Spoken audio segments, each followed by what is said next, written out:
Abe here, and I wanted to let you know that if you're able, you can upgrade your small beans skill over at patreon.com/smallbeans. Here's why you should do that. If you pledge 5 measly beans a month, you get access to about half our podcasts that you don't get if you're just listening to the free feed. Shows include Star Trek The Next Futurama, Spiel Boys, Like Razor Blade Pie, and bonus episodes of I'll Show You Mine If You Show Me Yours. Not to mention bonus content including info and updates on the movie we're making, Papa Bear. Hey, where's all the reasons to not subscribe to Patreon? I can't find them. Anyway, back to the show.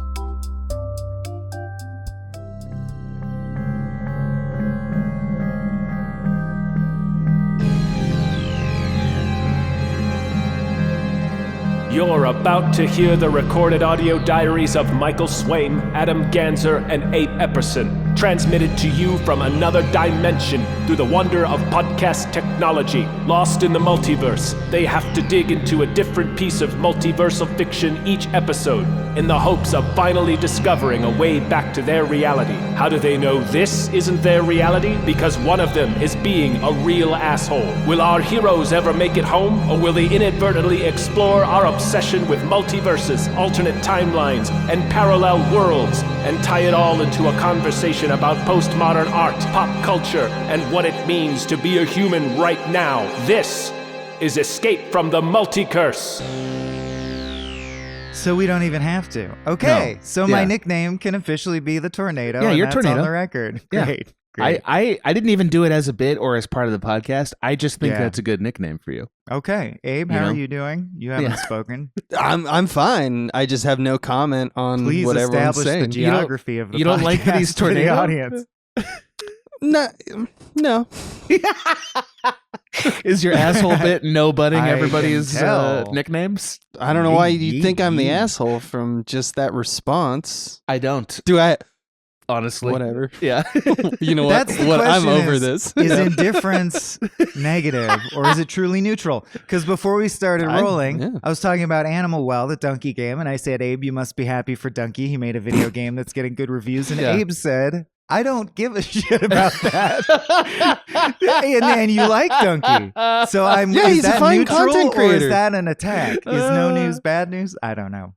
I don't see it as such. But I you don't know if you're in character or if you're just shitting on Donkey, because that's how Abe rolls on a Tuesday. Who mission can say? accomplished, baby. Well, Abe's very like stay in your lane, you know? Yeah, if you yeah, make YouTube videos, don't make a video game. If you podcast, don't make a movie. Shit like that. Yeah, he's very principled in that way. I'm not, which is why I'm going to transition us incredibly clumsily So into good. format here So good. by passing our first portal. I don't know. Do we call them portals? We here? don't- I'm gonna. We don't get. I'm I fucking don't give gonna. a fuck about that. This is the multi-map. That's right. Where we're gonna, all talk a little bit about today's film, Time Bandits, a film I believe I suggested. Yes, you did. and how Terry Gilliam. How it contributes to the multiverse. Who wants to go first? Abe, you want to go first? Yeah, Great. I'll go first. Great. This movie takes the time travel multiverse and puts a creator in there as well, which is unique. So all the events are fairly drawn up and influenced by God, and while meddling with the cosmic forces for personal gain, as our titular Time Bandits do. That's seen as unnatural and having consequences. But this all ends up being God's plan. So there's a natural order of things, but God breaks it. So we're kind of confronted with what does that mean? And is there a lesson there, and what's God trying to do? There's still one true timeline that needs to be maintained. So that's similar to a lot of films that we've covered, but people can alter it. And while it's seen as a bad idea and it won't even correct itself, we just live with the change, and they usually seem pretty tame. And there's no butterflies to be stepped on, really. The movie doesn't really mind the concept that there's any insignificant alteration could poof you out of existence. And also, time holes are rifts you use, but they're restricted to a time and a place. So you go to them instead of having a portal you have access to. And the power of our protagonist is basically having a map. So it's more or less the same structurally, but like that's a difference I noticed. I can move. Someone else can take over now. Okay. I'm done now. Isn't that how Sliders work? Did Sliders have distinct portals you had to get to, or could I they haven't slide seen all around? Sliders. I don't recall. Okay. I'm happy to Stargate be. Good kind of question. works that way. Yeah. I mean, you got Stargate, you have to build a portal. This is more of like this is dial actually the gate. most recently Indiana Jones and the Cradle of Time or whatever the Yeah, fuck that was one. called. Right. The newest one. That one had similar physics going on with the time travel thing, where it would be like you have to go to a rift in time and space. Also, the Godzilla films, recent Godzilla films, they have like a multi-dimensional, like if you stand in this place at this time, you're gonna go through time. You're misremembering. Those are the same film. It was Indy meets Godzilla. Time That would be Fights. rad. That would be Great so idea. good, dude. Great movie. Uh, Would love it. I guess, Mike, you should go next, or do you want me to go next? no, please, youth before Okay. wisdom. That would be you. No, Because you are that's younger than me. My young friend. Okay. Okay. Fair enough. Great. Who is I like- older than me? I like that you're. I like that you're undermining me. I appreciate that. So, That's always good. If anything, I'm I- undermining myself. fair enough. I didn't like this, and I suggested it, and I was like, "Boy, I don't like this movie." My immediately reaction when you suggested is I went, oh, okay, here we go. I know. I hadn't seen it. I was like, "Oh, it's an interesting idea." I read the synopsis of it. I really didn't like it. In part because it wasn't at all interested in its premise. At all. Like its premise was just sort of like a series. The film is like a lot of Monty Python stuff, which this isn't, but it feels so close to a Monty Python sketch. It's just a series of scenes that are, kind of funny and wacky. This movie doesn't have a lot of drama in it, really. It has sort of fun vignettes. Like, I would say it's not a comedy. Well, it's a comedy, but it's like fun is the tone of it, or supposed to be the tone of it. And it has a lot of ideas in it that are actually kind of interesting. Like, it has a concept of there being a fictionality to what we see. Like, the imagery of things is not true in this world. That's most clearly manifest in the dimension that's hiding in plain sight. And that's kind of an interesting concept for a multiverse, that they sort of are, they're interwoven together instead of being distinct places. They're sort of overlapping, if you will, like abstractions of each other. And that theme carries throughout. It starts with the Polaroids that they actually use to create a portal, and ends with an actual hell dimension that's hiding in plain sight with an invisible barrier that can be shattered. And so, like, I like the idea of the film artifice as a way of thinking about how our universe is an illusion hiding the greater multiverse. And that's kind of a Christian idea. Like, this is all kind of a Christian idea, and that's fine. It's not why I picked it, because I didn't know that when I picked this movie. I literally picked it because it was Terry Gilliam. So we can talk more about that. You know what it is? It doesn't have a protagonist I care about. And I know that You don't like kids. Time. I don't like Adam. Time this is the protagonist. kid. Some kids I like. This one I did not. Sorry. So Not a big fan of Kevin's. not this Kevin. If this Kevin was Home Alone, I might have liked him a whole lot more. Yeah. Yeah. Classic Kevin. Might have liked him a We whole lot more. ranking kids on this I'm ranking podcast? Kevin's because you asked me to. That's right. I forced you to do it. You did. Anyway, before I get into too much trouble because of Abe, I'm going to turn it over to Mike. Yes! All right. This is so nice because I can just read my notes because I recently got LASIK and no glasses. It's nice. Feels hey, weird. Hey, Feels Nice. good. All right. So I definitely agree with the Christian allegory piece. I'd love to unpack that more. But I would say it's more like a Forrest Gump or a Bill and Ted's Excellent Adventure, which is sort of underlining, I Mhm. think, what Adam said, which makes sense. We often think alike. In the sense that Uh-oh. it's really just a flip book of historical events so that you can roll at X jokes. Almost in the way that Life of Brian is All right, so what happened in Jesus' life? Oh, I got a bit that attaches to that. I got a bit that attaches to that, including Michael Palin and John Cleese, of course. Also Ian Holm, Shelley Duvall. There's some good crazy acting. cast. Yeah, Sean crazy cast. Connery's in this. And I for a actually think second. since we're turning multi-map into our opinions as well, which I always resist, but I'm going to do it. I'm not knocking. I actually think, Terry Gilliam and Monty Python I love them and their comedy. And a lot of the jokes hit. So it succeeds. Like, I was dreading it, and then watching it, it's funny, I actually had the reverse reaction where I was like, that wasn't as boring as I remember it being last time I watched it. I still don't think it's like a phenomenal movie because you compare it to Terry Gilliam's true masterpieces like Brazil, and it's just so much less ambition is on display intellectually and filmically. But then you compare it to a full Monty Python one like, Holy Grail, and it's not funny enough. It's somewhere in the middle, and it's like fine. But that's not to throw it under the bus and say that hover bus, I should say that, that's not to say that it doesn't succeed at, like, they know their way around a joke. It's funny sometimes. Am I alone in that? It's funny sometimes. Yeah. I also think that's you the guys best are I not. can say You of guys it. are giving weird, like, I don't know. It's a children's movie. It was designed to be a children's movie. It's not designed to be I'm not even either thinking of of those it things. from that vantage, which is unfair. That's true. What's it rated? Yeah. What was it rated? Well, What? I tend to analyze Oh, stuff in this rated. way just Sorry. through this lens because I used to teach film, Mm. Actually, I still do part-time at night. By day, I'm the world's last garbage man. Oh, I understand now. Thank you for explaining that to me. All the trash stuff is automated now, so we just need one. And it's me.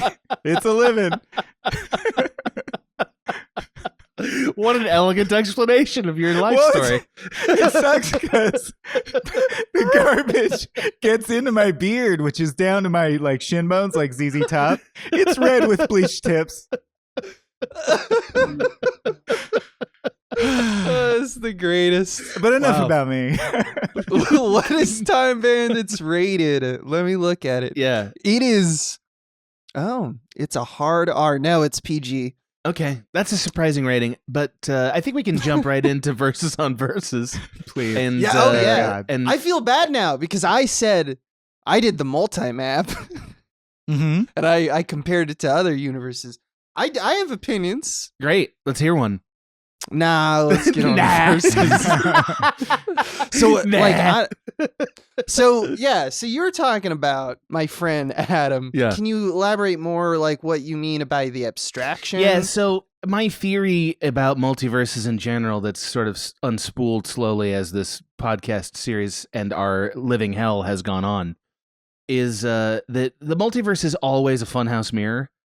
Like every dimension that's not our dimension is a funhouse mirror, and only a funhouse mirror. It rarely has any life of its own.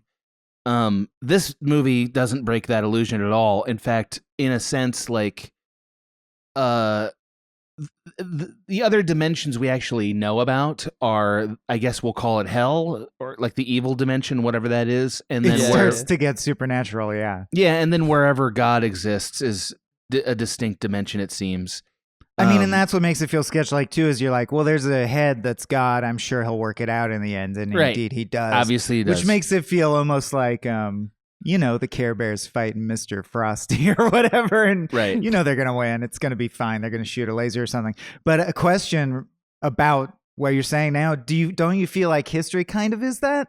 Like, if you go far enough into period, I feel like it also is a funhouse mirror. Or at least what we highlight about a period experience is the compare and contrast with our social norms and the way we talk, right? I mean, it's only, I think, been in the last 100 years that the concept of the self-reflexive canon has been discussed as such, but it's always been that way, right?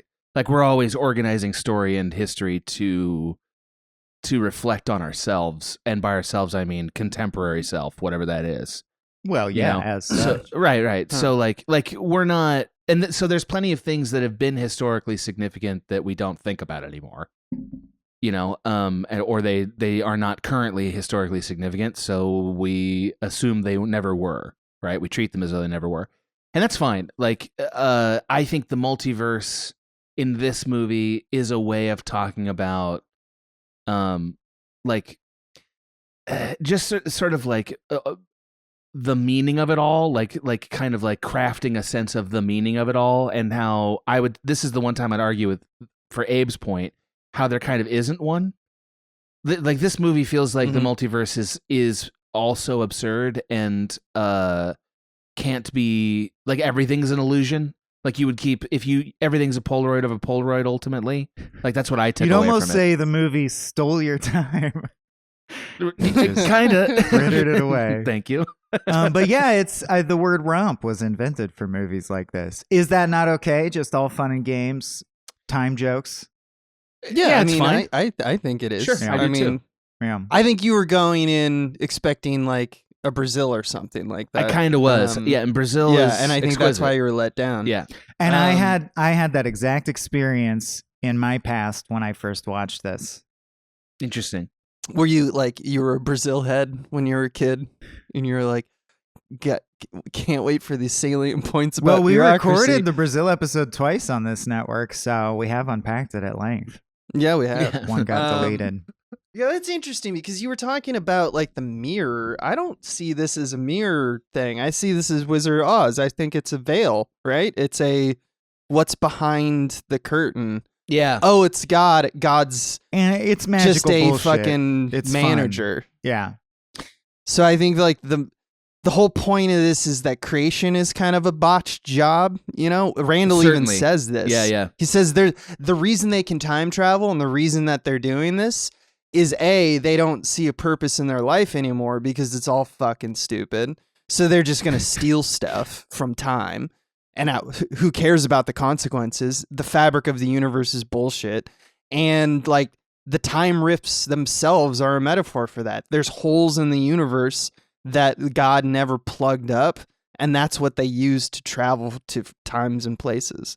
I think that's fun. Like, that's a cool riff on time travel, like that it's just a botched job. I don't know. If you're just going for fun, cool. yeah. And Yeah, I just think for we fun. should meet it on those grounds at some point. I think that's right. At some point. I would also argue it's kind of making the case that all authority figures are inherently untrustworthy.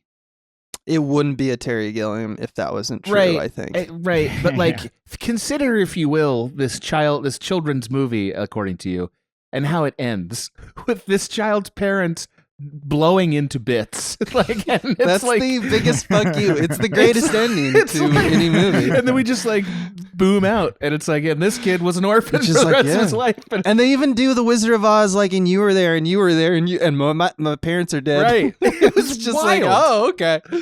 It was wild. And like, hey man, it's a comedy in that sense, and like that's fine. You know what I mean? Like that's a fine meaning. It's just such an elaborate world to Right. make that point, actually. Yeah. Yeah, And like, the earliest recorded usage of the phrase "Okay, Boomer" at the end when a kid just spikes camera.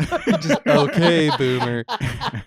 That's kind of like Baron Munchausen, right? Yeah, Love yeah. it because I saw Right? it a lot growing up, and I didn't have any. I'm not like, this is going to be Brazil. Like I have always known what it was. My dad showed it to me when I was young and treated it like a fun fairy tale. And I'm delighted by Baron Munchausen to this day. Love that one. Yeah, and that's actually those three films he considers a trilogy. Gilliam. That's does. bullshit. They're not. Yeah. Well, take it up with your creator, which is what this movie does. I love that there is. It's because you were talking about like how authority figures are bullshit, right? Not only, I love first off that the evil one, who's played by David Warner, awesome, so awesome. Yeah, I love he's fun him in this, for sure. in this. He hates the creator and he calls him incompetent, which like we have some proof of it, but like even when God does arrive or the Supreme Being arrives, he doesn't seem that incompetent. He just seems kind of indifferent to all of our bullshit. But the evil one says he like even though he was clearly created by the Supreme Being, like he lies and he tells all of his underlings, like, I wasn't created at all. No one can create me. I'm all powerful. But his workers are like, but like Pretty you also sure you fuck were shit up. created, bro. Yeah. So it's like not only do we have that energy going on, but there's also the evil one also knows about like all time and space. So he is all knowing, like, and in some ways all powerful, except for Supreme Being is just one better. Just one rung up the ladder. His special is a little more powerful because he knows about computers, for example, and he's like, we're going to use computers, fast fission reactors, and spam calls, and that's going to be like how we take the world down, you know? And it's always got to be for Gilliam taking the establishment of any bureaucratic system, saying that it's flawed and redundant. I mean, that's the whole point of Brazil, right?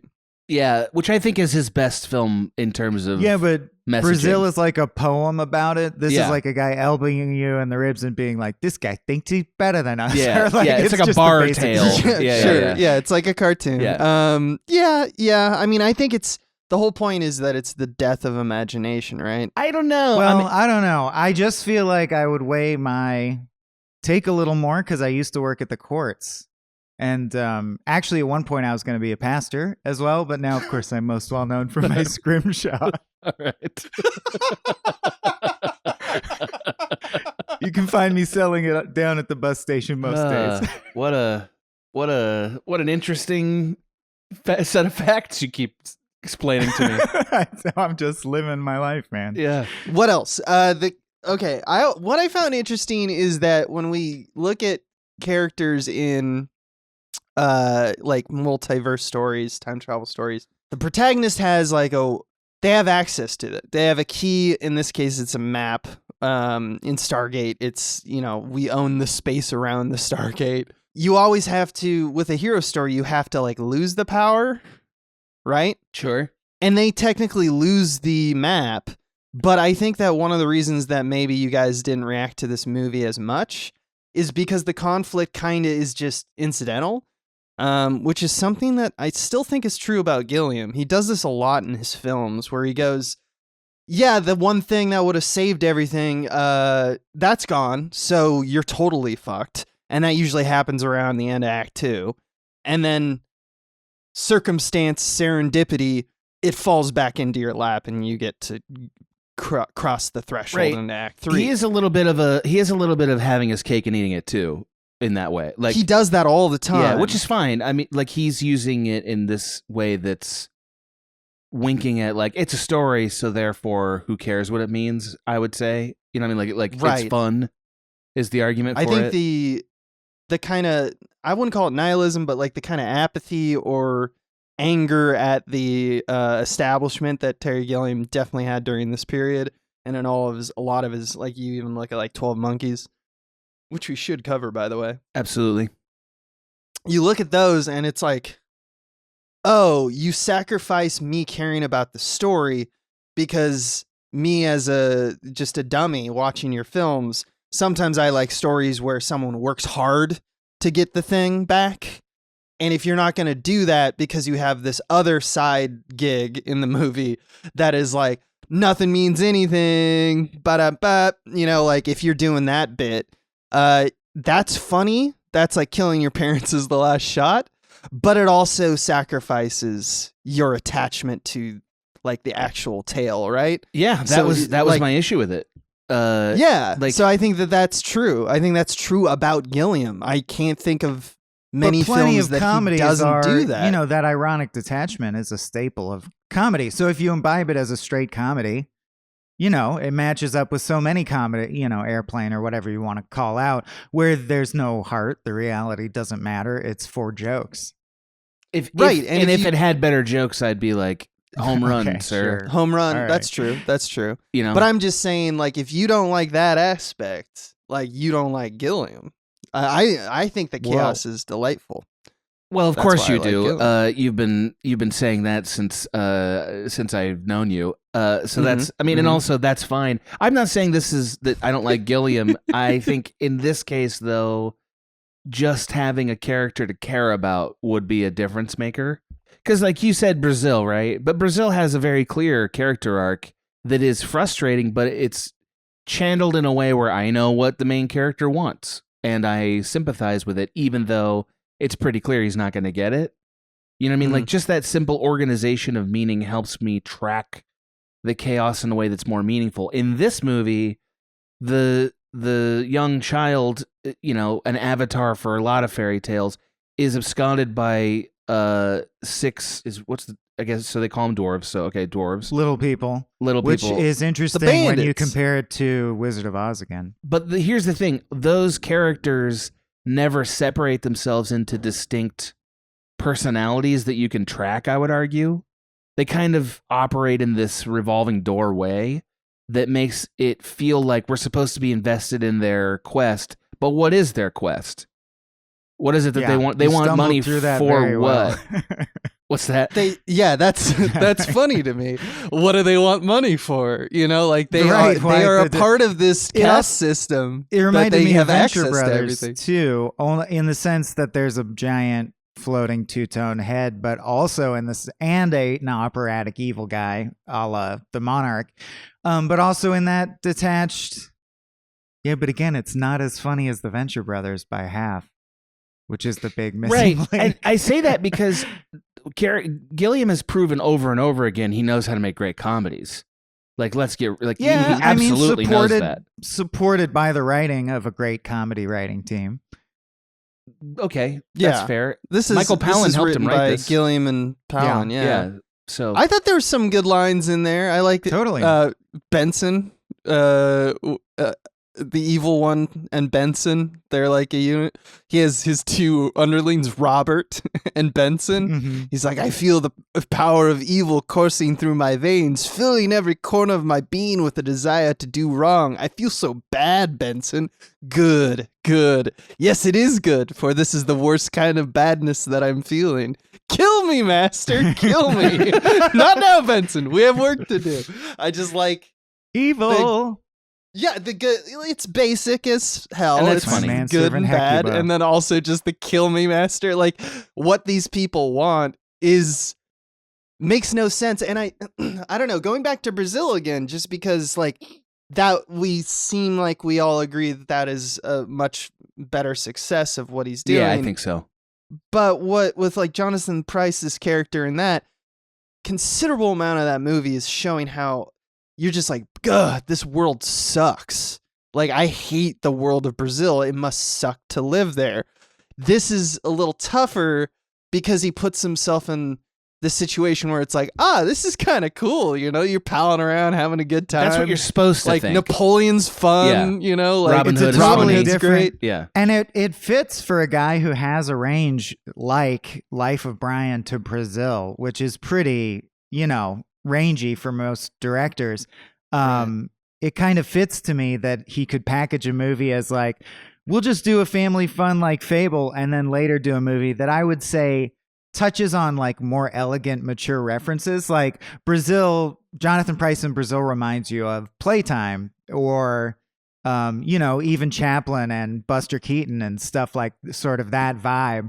Yeah. Like he's an iconic, aloof everyman being bumbled around through the system, which is the perfect, or almost Tim Robbins from Hudsucker. Like that's the perfect iteration of that point, I think. It like libertarianism, where you hate everything, all systems, or anarchism, whatever you want to call it.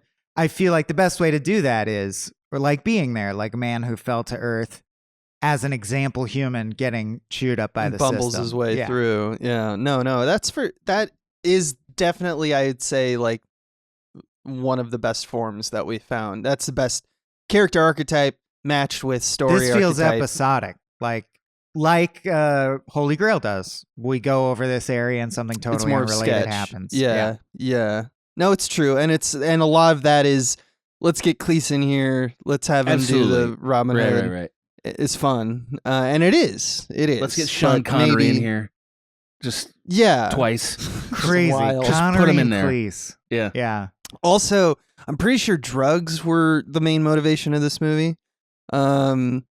This was all funded by George Harrison. Yeah. I was going to By the comment way. on that. It was like a party that George Harrison had. He's like, let's get the gang together.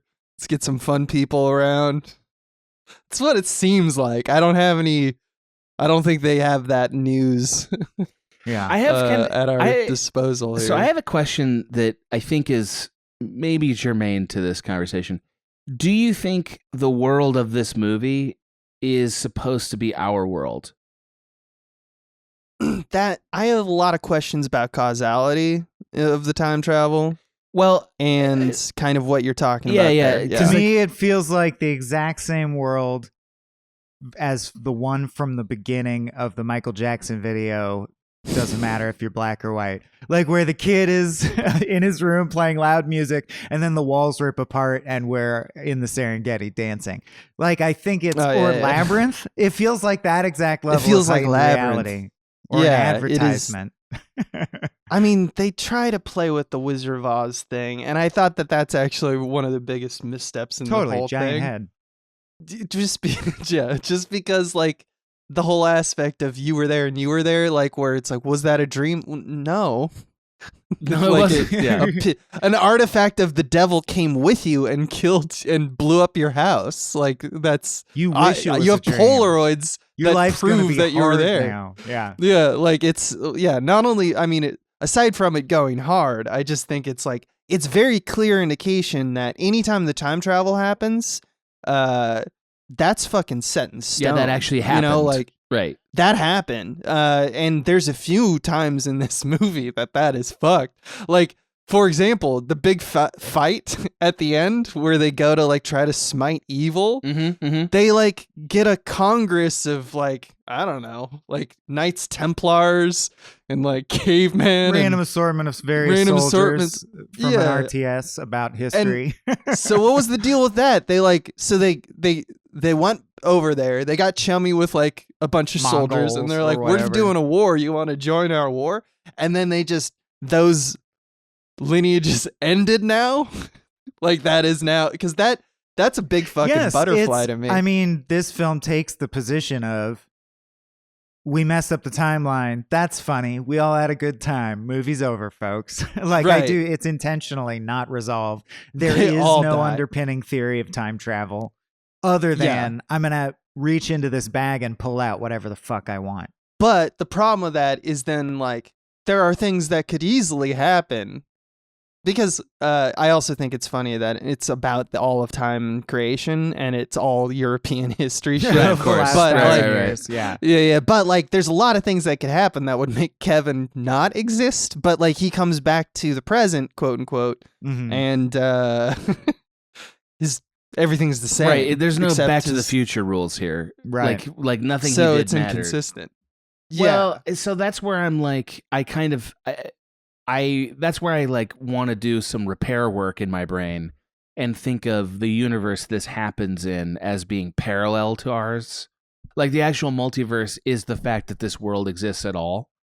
Because there's also a satire going on about the way that adults are in this world, like they're consumer obsessed. Mhm. That is kind of Funhouse Mirror for our society, or I guess English society at the time. Like Right. it's not real, you know. Like it doesn't land as real. It lands as a commentary on real. You Yeah, know? but George Harrison insisted. He's like, British it up, mate. Very sure, mate. Can we have him go to the queue? I'm paying for like he said, the queue.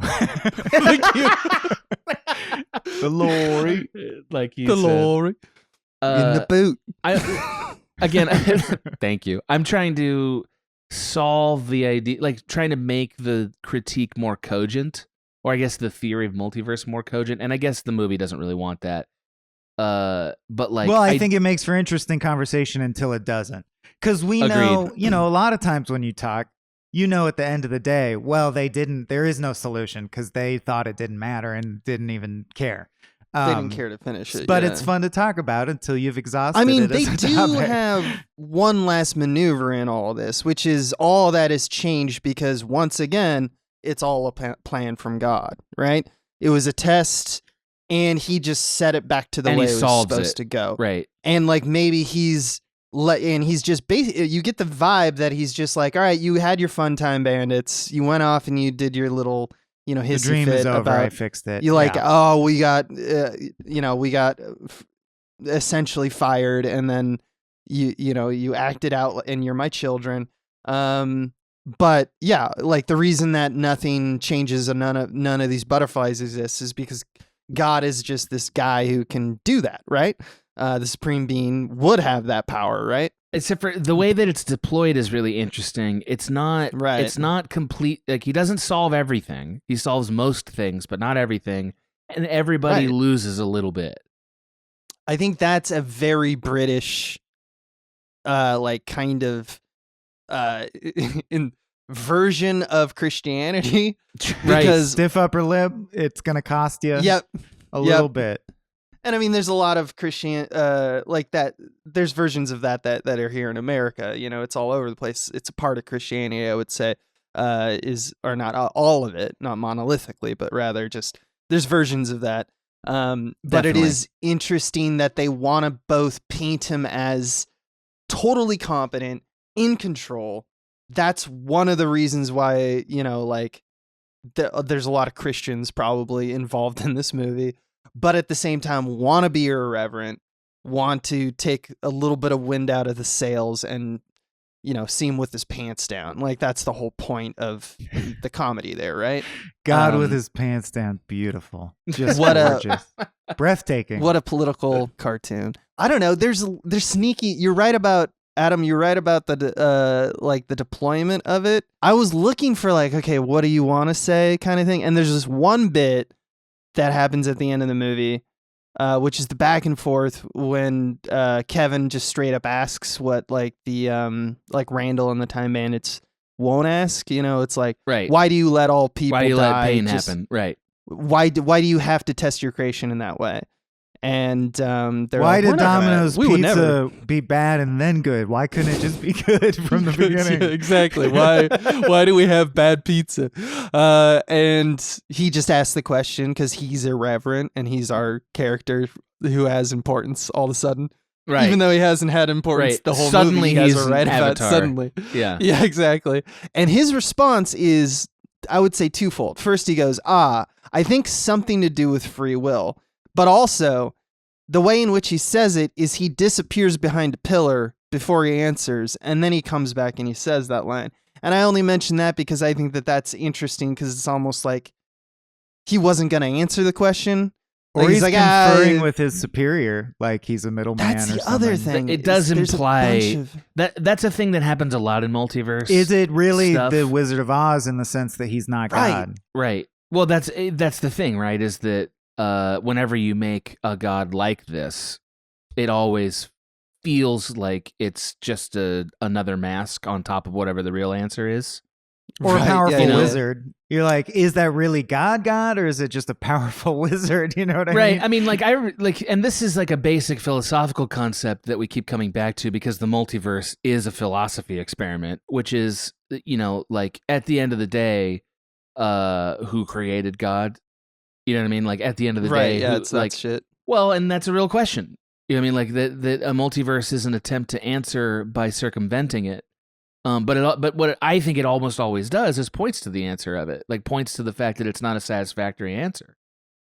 You know? Right. There's two background details that they reveal in this movie as well about God, like the situation that he's in. Like, and granted, this can all be veils on veils on veils, but like he says at one point, yes, well, I'm the nice one.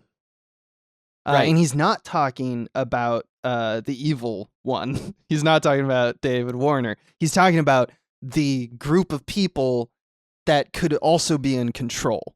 And he's like, well, I'm the nice one. And then the second thing he says is he kind of mumbles to himself. They'll think I've lost control again and put it all down to evolution. So there are others that, so like he wants us, at least this is what God is like giving us in terms of, you know, the performance and what Gilliam is writing down here. There are other people. It's semi-bureaucratic. There's kind of like a quorum of some kind of equal powered beings. And God is ultimately a cog in the machine as well. He literally wears a suit. He's management. I think that's typical Terry Gilliam fanfare of like, what should it be? What should we see with God? Just make him a businessman. You know, like Bureaucracy. that. Everything's a Right. bureaucracy. That's the Right, satire. right. That's what makes it satire. Yeah. Right, but like they Good Place chose does it. You know, it's like it's not uncommon where you're like, what if heaven was like a office building with I would drones? say Right. that's actually our most common concept of it in film. one of our most common Hell like, yeah. analogies. that Bruce we Almighty, visualize. baby. Bruce Almighty, files everywhere in that office. What if angels had to do paperwork? Oh, solving prayers on computers. What if It's God was literally one of what us? if God was one of us? Yeah, it is. That's the central question. Yeah, good old Just dogma. Alanis Morissette. I mean, but isn't that that's honestly like one of the core postmodern dilemmas that we've jokingly Right. articulated, which is the concept of God as a creation of man and a projection of man, right? Like starting with God is dead all the way to that. And movies keep trying to capture it. And you know, like I think there's an interesting satire there. Like nobody can say that it isn't. Yeah, But it always I feels a hate little those half-hearted. tales. I know because they feel I mainly lazy. hate them though because at the end of the day, because of what you were saying with like in terms of like, well, it's all just like a mask on a mask. In the end, all these stories, and like seem to be God smiting the evil as the end game. We don't solve anything or have any agency. We're a part of this, cosmic kind of dance. but we between had light fun. and dark. But we had fun, I guess, on for the ride. I much prefer the Final Fantasy. It belittles the version, stakes. You which mean What is else attack is- and dethrone God. I mean, do you also feel this way about Baron Munchausen? Because what is that but Kinda. a bunch of a tour around a fantasy land? That one reminds yeah. me more of less Wizard of Oz and more Alice in Wonderland, where it's yeah, like, totally. let's look at this trippy shit and back to Earth. I mean, it's funny Right. that you say that because Attack and Dethrone God is much more of a fantasy than what Terry Gilliam's arguing for. Totally. You know, totally. which I mean, and movies are a wish fulfillment fantasy venue. Like that's the point. So I see how that's more appealing. But I do think the subtle strokes of mismanagement are where most people emotionally live with this issue. You know what I mean? Like the end of this movie, I can't say it enough, is insane. Like completely insane and sort of like a yeah, you get it. Like it's very Sketches disposable vibes. Yeah. right, but like disposable in this way that is actually the most meaningful comment of the movie. Like the fact that there's an artifact of evil that destroys this child's parents as a result of this adventure is I gotta say, man, when gnarly. you throw the ending away, especially if you've been semi-serious at all, it really works on me. Like it worked on 40-year-old version, a movie I now think is pretty reprehensible, most of the jokes, but that Aquarius shit. And then, of course, Blazing Saddles, I feel like the first one to do it, where they're like, and reality shatters. Like that's the ending. Who gives a shit? the absolute postmodernism. Yeah, totally. I love that. It's a shit, good too. maneuver. There's that dog in me. I got a theory. You want to hear my theory? I'm guys? excited. It's only 43 course. minutes in, so it's about time for one. Okay, so there is a scene once again when Kevin's talking to the Supreme Being. He signs something. Yeah. And he doesn't ask a question, right? God is doing this thing, which once again we could just chalk up to, like, what's a thing for like they're spitballing in the room in the writer's room. They're like, what's the thing that God would do that would be funny for like when he's trying to talk? Well, he's distracted and he Give just him needs a him to bit sign of this thing. business. He's Yeah. doing a little paperwork. And but there's no reference to what he's signing. And Kevin, as just a boy, is just like, oh, okay. And it's just this ledger that he hands him, and then he pockets it. And then the ending is God abandons Kevin with the Time Bandits. Absolutely. And the evil rock steams the room. It doesn't blow up yet. And its essence, what seems to like it's poo gas or whatever, goes into Kevin. We see this clearly, and then it teleports him back to his bed. And then we go, okay, that must have been God who just said, okay, at the last second, I'm going to teleport you out. I'm not like a monster. But here's what I'm saying. Maybe he took in the essence of evil. He caused the fire in his house like a demon child. And what he signed was the contract to become the new evil. It's like Spawn. What a meets fun yeah. idea. What if he is the new David Warner? Is what maybe I'm saying. that's what the television series they're making is about. Oh And yeah, Kevin I got Rose announced Vader, yesterday. and we go around and around, right? Yeah. Yeah. Taika Waititi Yeah. and Jermaine Clement. I'm- There's they're making a new Apple TV is making Time Bandits again. I'm frankly A TV Really? shocked that this Yeah. property like somebody said, yeah, round 2 on that. Mhm. Like that's a shocking thing to me. I mean, it's such an open book. Like I actually think that its power is in its like, well, what's the angle here? Well, there's just a ragtag group of people who go through time. Oh, okay. That sounds like fun. I mean, it seemed Just Again, thieves what in else is time? Bill and That's it. Ted? Yeah, I think Bill and exactly. Ted is a Some more stoners clear. go through time. I think Bill and Ted is more clear than this and better. I think Bill and Ted is because it has things like, well, they're rockers, like there's It has a there's very distinct specific personality. Yes, nuance. but like not that dissimilar of a worldview. I would argue it's a little less satirical, but Mhm. just in its premise, it's pretty like middle finger in a good way.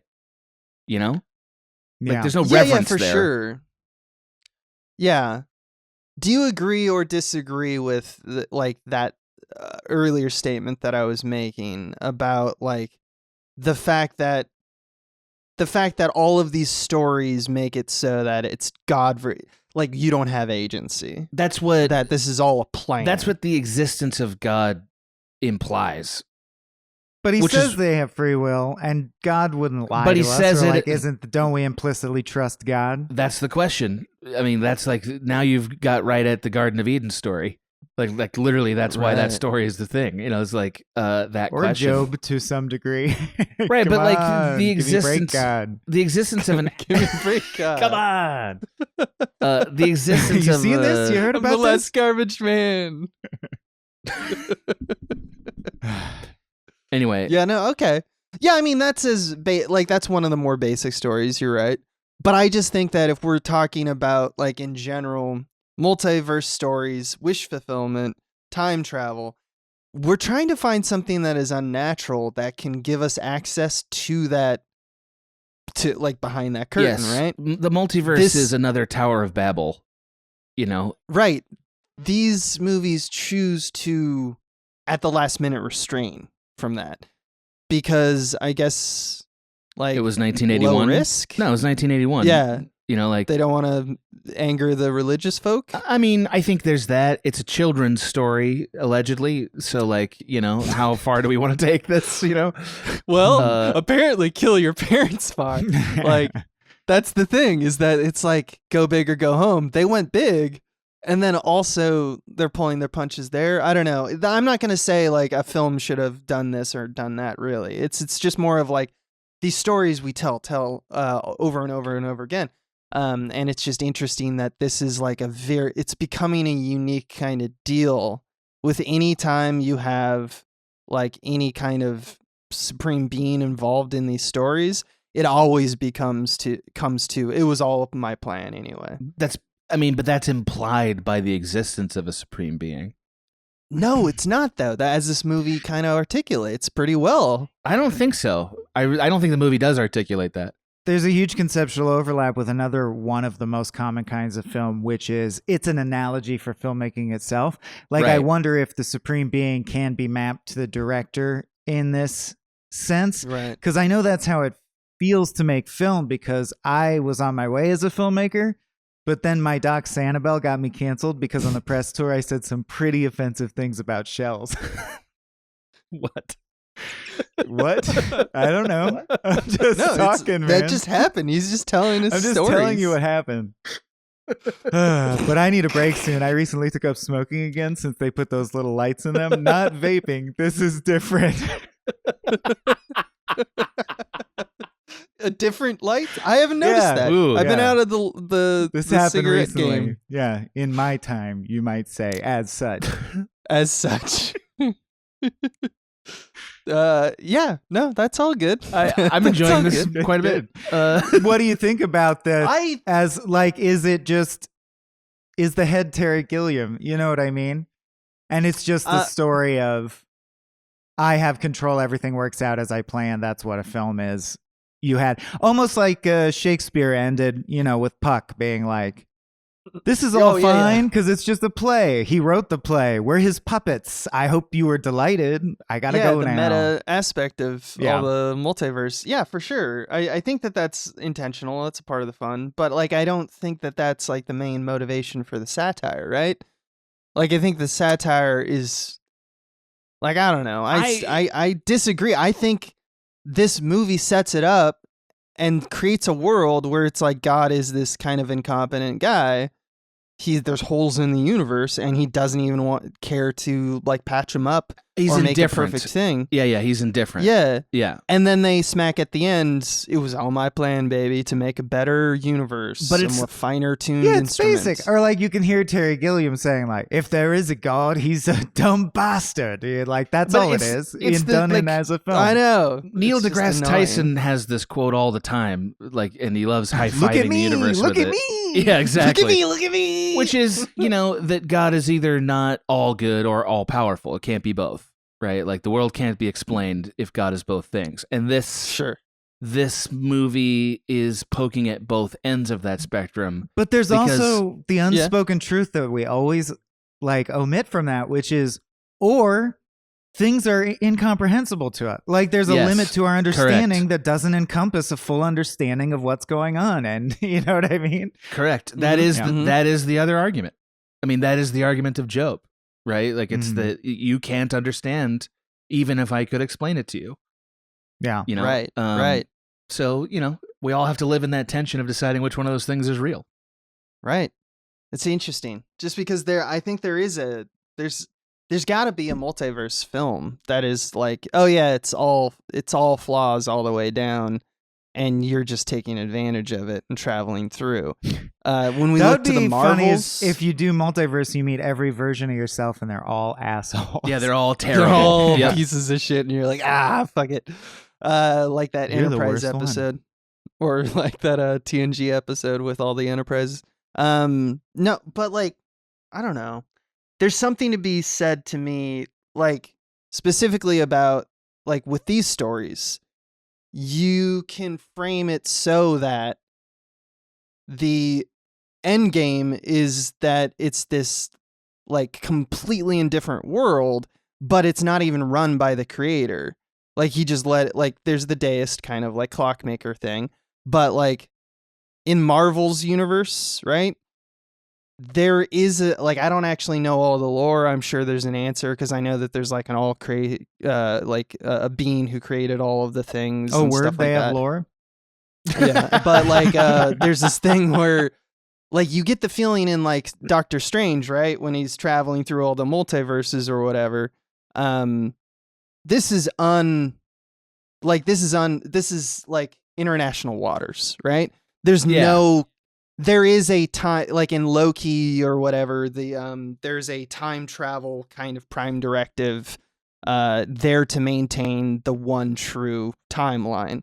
And there's arbiters there to correct it. But even then, those are revealed to be just the machinations of some other like dick who just wants to vie for power. So there's no actual rules. It's the Old West.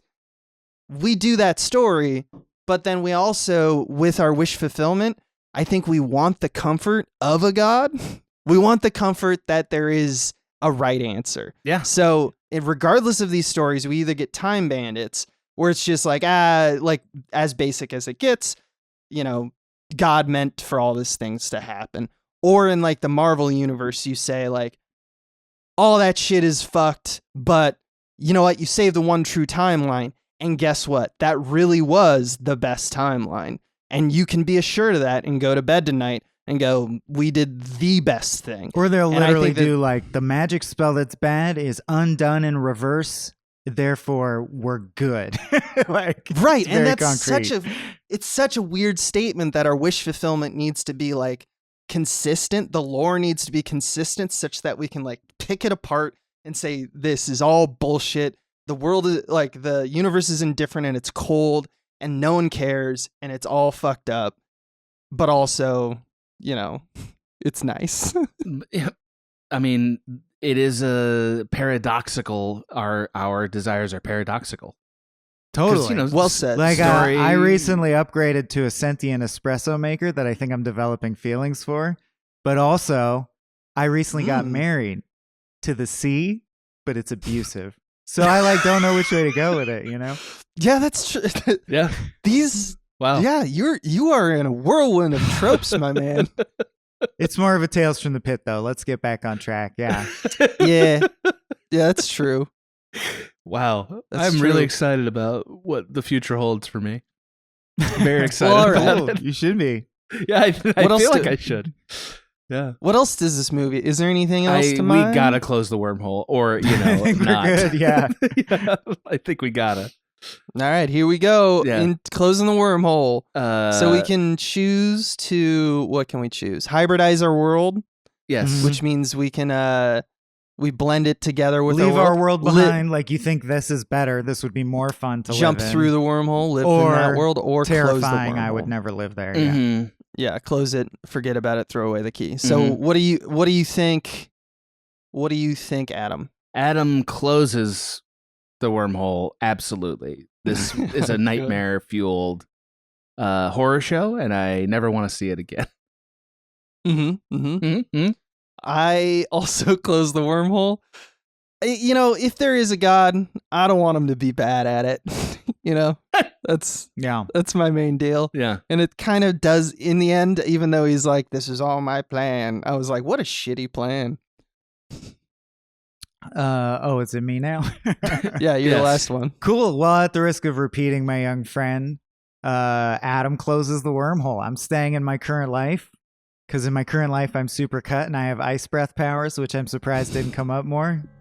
And before I do lose the opportunity, I want to dedicate this appearance to my friend Maggie. May she rest in peace. She, of course, became a ghost who solves murders.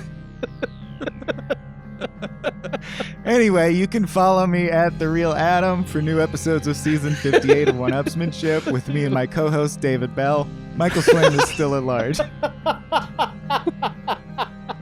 I wonder who the asshole is. David. Bring Oh, Dave on. dude! You know what I just realized? I was here to warn Adam about something, but I had such a blast with you guys that I forget what it was. I know it's bad. It's something bad. Maybe write it down when it Something bad. happens to you. Great. I don't Yeah, bring a pencil, you know, Yeah. Make a Keep note. it sharp. Keep it sharp. and don't forget your towel.